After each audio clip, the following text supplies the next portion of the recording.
So మరి తోటకూర పెసరపప్పు ఇగురు కావాల్సిన పదార్థాలు ఏంటో చూద్దాం. తోటకూర పెసరపప్పు ఇగురు తయారు చేయడానికి కావాల్సిన పదార్థాలు: తోటకూర 2 కప్పులు, నానబెట్టిన పెసరపప్పు 1 కప్పు, ఉప్పు తగినంత, తరిగిన పచ్చిమిరపకాయలు 2, ఎండుమిరపకాయలు 2, పోపు దినుసులు 1 టీ స్పూన్, పసుపు చిటికెడు, కరివేపాకు 2 రెమ్మలు, నూనె 3 టేబుల్ స్పూన్లు. ఓకే, మరి కావాల్సిన పదార్థాలన్నీ చూసారు కదా. సుధాకర్ గారు స్టార్ట్ చేద్దామా? చేస్తాం. ఓకే, సో ఫస్ట్ ఏం చేసుకోవాలి? దీనికి ఆయిల్ వేయాలి మేడం.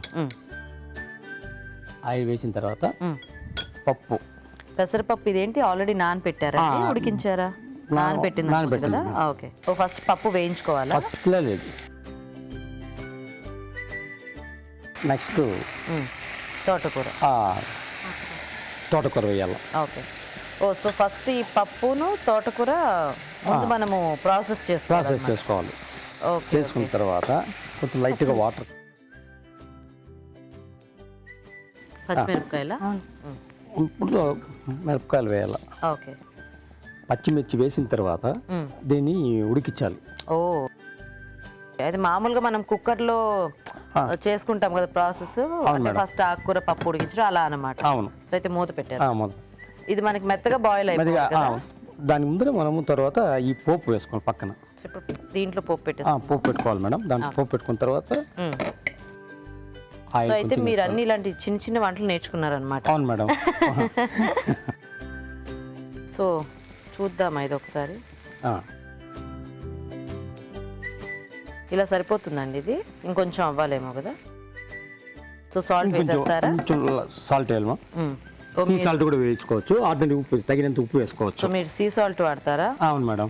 ఓకే, ఇప్పుడు దీంట్లో పోపు వేసుకోవాలి. ఓకే,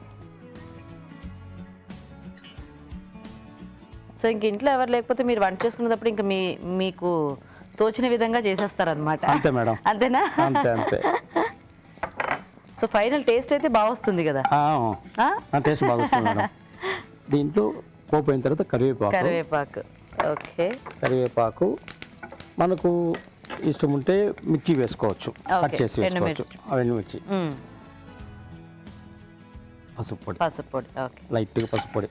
ఆ ఉడికిన పప్పు ఆకుకూర ఉంది కదా, దీంట్లో వేసేస్తే సరిపోతుంది. సో ఇది ఇలా సరిపోతుందా మనకి? సరిపోతుందా.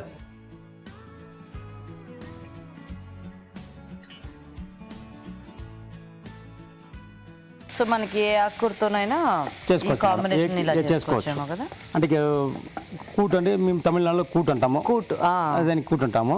ఇక్కడ ఇగురు అంటారు దీన్ని. ఏ పప్పు అయినా చేసుకోవచ్చు. సూపర్, బాగా వచ్చింది పొడి పొడిలాడుతూ. సో ఇంకా అయిపోయినట్టేనా? అయిపోయినట్టే మేడం.